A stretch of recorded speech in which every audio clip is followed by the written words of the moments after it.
안녕하세요, 여러분. 혹시 이런 경험 있으신가요? 처음엔 불쌍해서 도와줬는데 돈을 빌려간 사람이 약속한 날이 되면 연락이 안 되고 나중에는 아프다, 힘들다, 정신이 없다. 온갖 핑계를 대면서 돈을 안 갚는 경우 말이에요. 저도 그런 경험이 있거든요. 정말 화가 나더라고요. 그런데 알고 보니까 이런 사람들 패턴이 있더라고요. 오늘 영상에서는 돈 빌려가고 안 갚는 사람들의 특징에 대해 이야기해 보겠습니다. 실제 사례와 함께 정리해드리니까 끝까지 보시면 주변에서 이런 상황이 벌어졌을 때 어떻게 대처해야 하는지 감이 오실 거예요. 첫 번째 유형이에요. 바로 불상 마케팅의 달인입니다. 이런 사람들은 처음 접근할 때부터 전략이 있어요. 절대로 큰 금액부터 시작하지 않거든요. 상황을 한번 보시죠.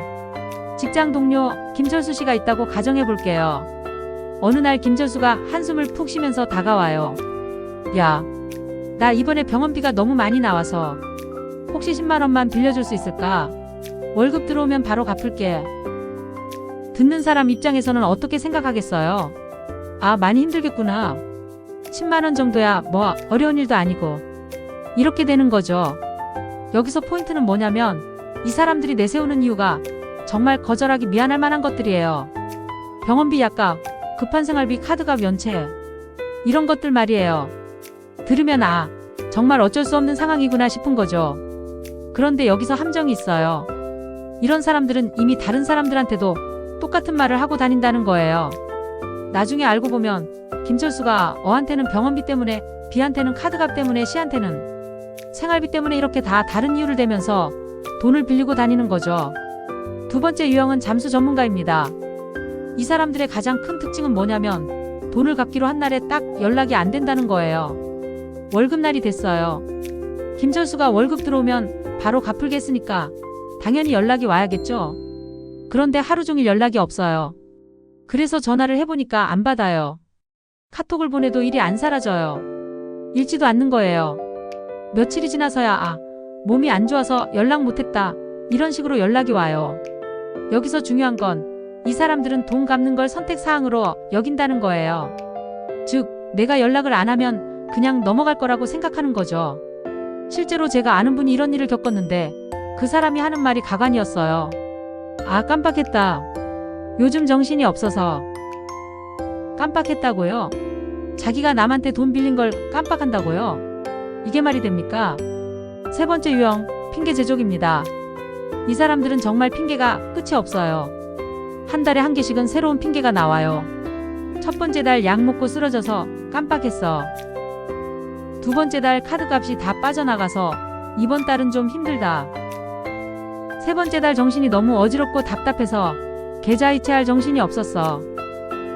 네 번째 달이 되면 뭐라고 하냐면 요즘 애가 아파서 병원비가 너무 많이 나와 라고 해요. 여기서 포인트는 뭐냐면 이 사람들은 돈을 갚을 능력이 아예 없는 게 아니에요. 월급도 받고 생활도 하거든요. 하지만 우선순위가 다른 거예요.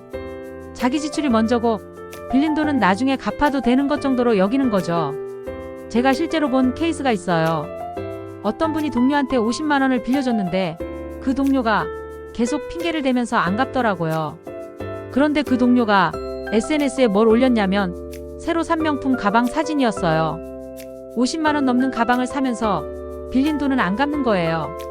이런 사람들의 마인드는 이런 거예요. 내 돈으로 내가 뭘 사든 상관없지.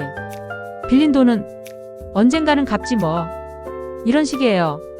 네 번째 유형, 피해자 코스프레 달인입니다. 이 사람들의 특징은 뭐냐면 돈을 갚으라고 하면 오히려 자기가 피해자인 것처럼 행동해요. 아니, 돈 갚기로 했으면 갚으셔야죠. 왜 계속 미루세요? 라고 하면 내가 요즘 얼마나 힘든데. 그렇게 몰아붙이면 더 힘들어져요. 당신도 좀 이해해줘야 하는 거 아니에요? 라고 나와요. 심지어 돈 때문에 인간관계가 이렇게 되면 안 되는 거 아니에요? 라는 말까지 해요. 듣고 있으면 기가 막혀요. 돈을 빌려간 건 본인인데 갚으라고 하는 사람이 나쁜 사람이 되는 거예요. 이런 사람들은 정말 교묘해요. 상대방이 미안해하게 만드는데 정말 능숙하거든요. 실제로 제가 상담받은 사례 중에 이런 게 있었어요. 어떤 분이 친구한테 100만 원을 빌려줬는데 6개월이 지나도 안 갚더라고요. 그래서 갚으라고 했더니 그 친구가 너는 돈밖에 모르냐? 우리 우정이 100만 원밖에 안 되냐? 라고 하더래요. 들으면서 이게 뭔 소리야? 또 쉽잖아요. 우정이 소중하면 더욱 돈을 갚아야 하는 거 아닌가요? 5번째 유형, 다중채무자입니다. 이 사람들은 한 명에게 큰 금액을 빌리지 않아요. 여러 명에게 나눠서 빌리거든요. 왜 그럴까요? 한 명에게 큰 금액을 빌리면 티가 나니까요. 그리고 상대방도 경계하게 되고요. 회사에서 동료들이 모여서 이야기하는 장면을 보시죠. 나도 김철수한테 10만 원 빌려줬는데 아직 안 갚았어. 헐, 나도 20만 원 빌려줬는데. 나는 30만 원이야. 지난달에 빌려줬는데. 이렇게 되는 거예요. 개인적으로는 10만 원, 20만 원이니까 뭐 큰 돈도 아니고 설마 안 갚겠어 하고 생각하게 되죠. 그런데 모이면 몇백만 원이 되는 거예요. 심한 경우에는 몇천만 원까지 가는 경우도 있어요. 제가 알고 있는 실제 사례가 있어요. 어떤 회사에서 한 직원이 동료들한테 조금씩 빌린 돈이 총 800만 원이었어요. 한 명당 50만 원에서 100만 원 정도씩이었는데 총 10명 정도한테 빌린 거였죠. 나중에 이게 다 드러나면서 난리가 났어요. 이런 사람들의 최종 결말은 어떻게 될까요? 결국 시간이 지나면 모든 게 드러나게 되어 있어요. 직장 동료들, 친구들, 심지어 가족까지. 여기저기서 피해자가 나오게 됩니다. 그리고 결국 그 사람한테는 돈 빌려주지 말자는 이야기가 퍼지게 되죠. 제가 본 케이스 중에 회사에서 아예 한테는 돈 빌려주지 말라는 말이 공공연하게 도는 경우도 있었어요. 그럼에도 불구하고 이런 사람들은 반성하지 않아요. 오히려 사람들이 왜 이렇게 인정머리가 없지? 이런 식으로 생각해요. 왜 이런 행동을 계속 반복할까요? 첫째, 동정심을 이용하면 돈이 나온다는 걸 알기 때문입니다. 둘째, 작은 금액이라 법적 문제로 이어지기 힘들다는 걸 알기 때문입니다. 셋째, 갚지 않아도 주변 사람들이 결국 넘어가 준다는 걸 알기 때문입니다. 즉, 책임감보다는 순간의 편리함을 선택하는 거죠. 그렇다면 우리 같은 평범한 사람들은 어떻게 대처해야 할까요? 첫 번째, 애초에 돈을 빌려주지 않는 겁니다. 정말 급하면 은행 가라라고 단호하게 말하는 게 가장 안전해요. 무정하게 들릴 수도 있지만 나중에 관계가 틀어지는 것보다는 훨씬 낫거든요. 두 번째, 어쩔 수 없이 빌려줬다면 증거를 남기세요. 카톡이나 문자로 언제 얼마 갚겠다는 기록을 반드시 남겨두세요.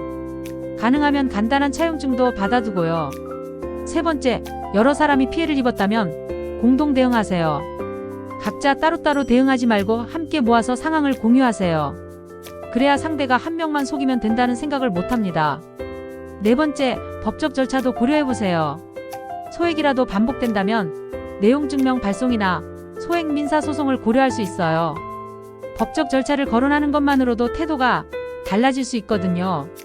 자, 오늘 정리해본 돈 빌려가고 안 갚는 사람의 5가지 특징. 첫 번째, 불상 마케팅의 달인. 두 번째, 잠수 전문가. 세 번째, 핑계 제조기. 네 번째, 피해자 코스프레의 달인. 5번째, 다중채무자. 여러분, 돈 거래는 가족 사이에서도 조심해야 한다고 합니다. 특히 이런 패턴을 보이는 사람이라면 빌려주지 않는 것이 가장 확실한 대처법이에요. 혹시 이미 빌려줬다면 증거를 남기고 단호하게 상환을 요구하세요. 오늘 영상이 도움이 되셨다면 구독과 좋아요 부탁드려요. 그리고 여러분도 비슷한 경험이 있으시면 댓글로 공유해주세요. 누군가에겐 큰 도움이 될 수 있거든요. 다음에는 더 유익한 내용으로 찾아뵐게요. 감사합니다.